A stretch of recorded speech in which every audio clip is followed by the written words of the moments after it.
Hello everyone. भाजीपोळी बनवण्याचा कंटाळा आला असेल तर सोयाबीन पुलाव हा नक्कीच एक बेस्ट ऑप्शन आहे. अगदी सिंपल आणि झटपट तयार होणारी आजची ही रेसिपी आहे.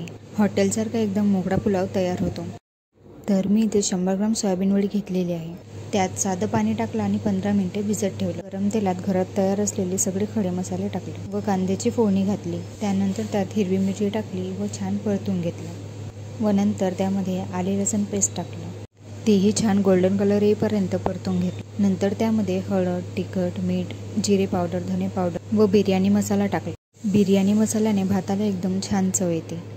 सर्व मसाले छान मिक्स करून घेतले व त्यामध्ये टोमॅटो टाकला. नंतर त्यामध्ये भिजवलेली सोयाबीन वडी सुद्धा टाकली व छान प्रकारे मिक्स करून घेतलं. तुमच्याकडे बासमती राईस असेल तर ते तुम्ही वापरू शकता, पण जर नसेल तर साधी घरचेही तांदूळ वापरले तरी जवळपास अर्धा किलो तांदूळ घेतलेले आहे. तांदूळ छान मिक्स करून घेतलं व त्यामध्ये पाणी टाकलेलं आहे.